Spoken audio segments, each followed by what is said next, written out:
Dear students, very good afternoon to all of you. Hope you are enjoying well, and your last exam CC had been really interesting for all of you. So today we will read something different. This is Robert Frost, one of the most celebrated poet in English, and to be very honest, one of the darkest poets in the who composed poetry in English, in the history of English literature. Cannot find as much dark a poet as he is, Mr. Robert Frost. Yes, such kind of novelist was there, Charles Dickens, but here Frost, he is essentially dark. His thought process is profound, and the poem which you have in this year, especially when you are in class 6 and you are reading Stopping by Woods on a Snowy Evening, this is something quite different.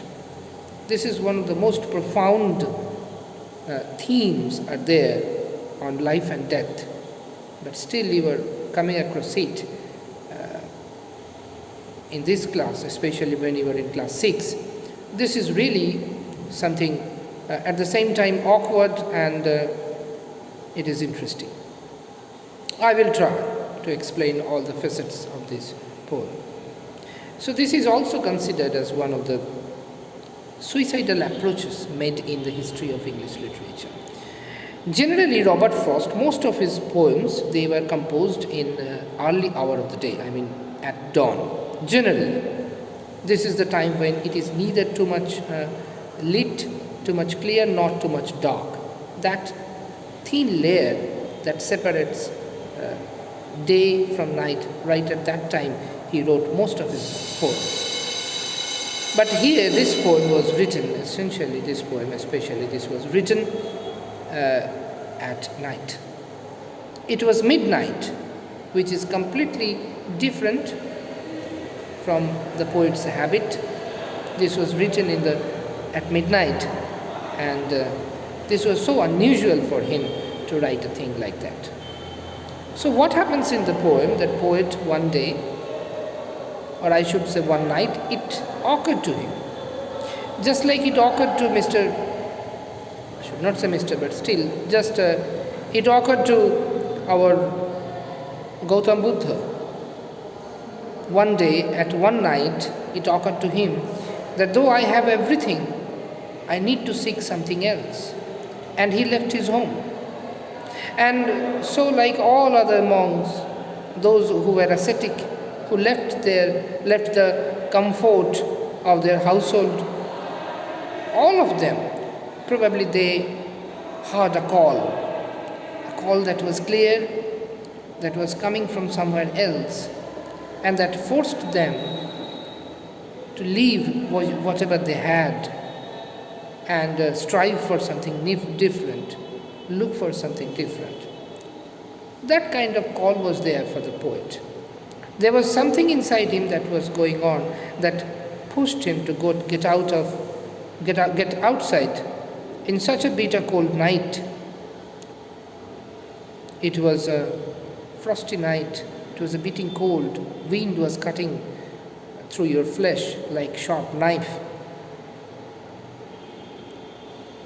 It was completely hostile environment outside.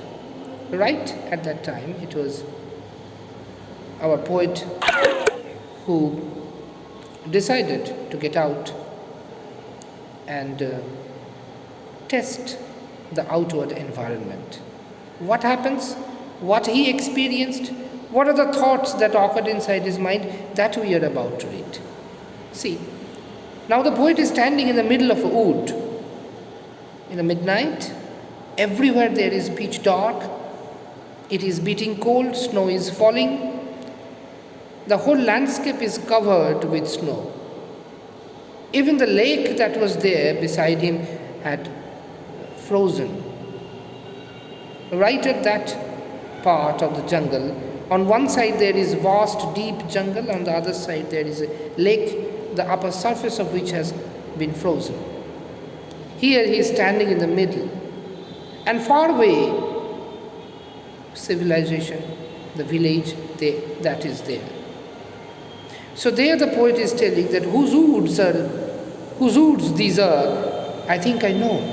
So the poet is familiar with the owner of the woods. His house is in the village, though. He lives in the village that I had left. He will not see me stopping here to watch his woods fill up with snow, of course, because the owner is living somewhere else. And the poet is standing in the middle of that wood in such a dreary night. It is expected that the owner will not be able to get wind of that news that the poet is visiting his property. My little horse must think it queer. Yes, it was so awkward even for my little horse that was hesitating, making some noises, hitting the hooves against the ground, as if the horse wanted to tell me that, what on earth you have halted here? What is there for you? There is nothing for a human being. There is no cause that a human being should visit a wood in such a dreary cold night, and especially it is the middle of the wood, deepest part of the wood. Why are you visiting here right at that time? To stop without a farmhouse near, between the woods and frozen lake, the darkest evening of the year. So that was the darkest evening of the year. Means there was fog, there was cloud, there was snow. It was pitch dark, and the poet was standing in the middle of a wood where there no one could find any farmhouse. This was absolutely hostile and inhospitable for any human being, and there the poet was standing, the horse. Even an animal had that instinct to understand that this place is not fit for any human being. He gives his harness bell to shake. Now the horse is moving his head.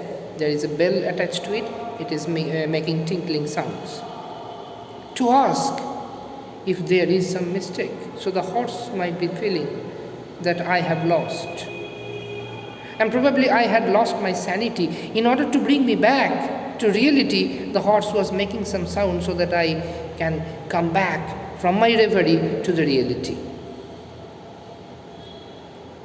The only other sounds, the sweep of easy wind and downy flake.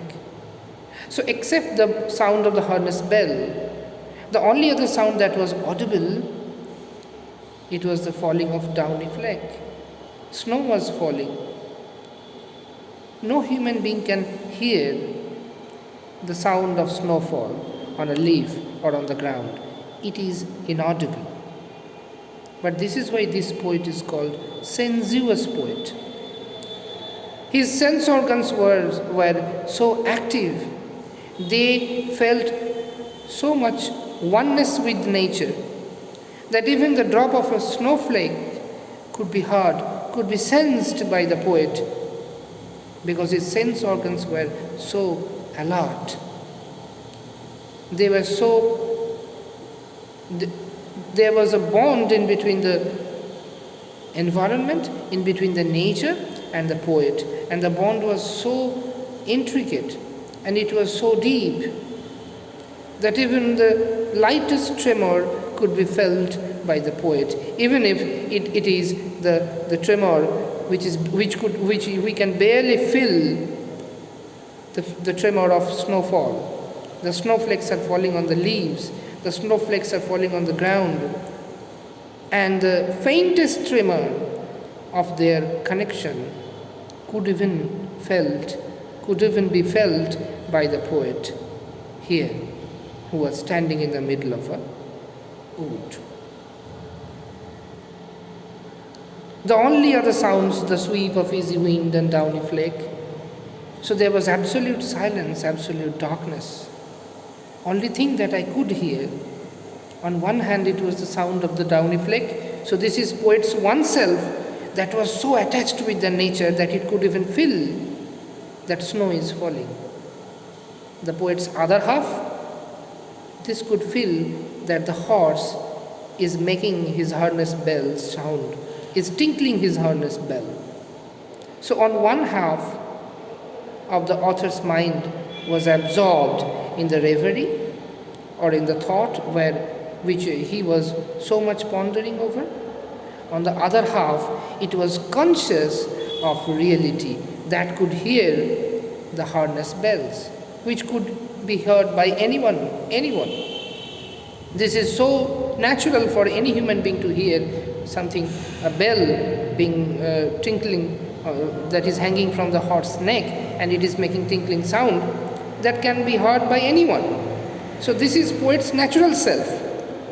And his other self, the thought in which he is so much possessed with, so much absorbed with, that part of the poet, that self of the poet could even feel what is happening there.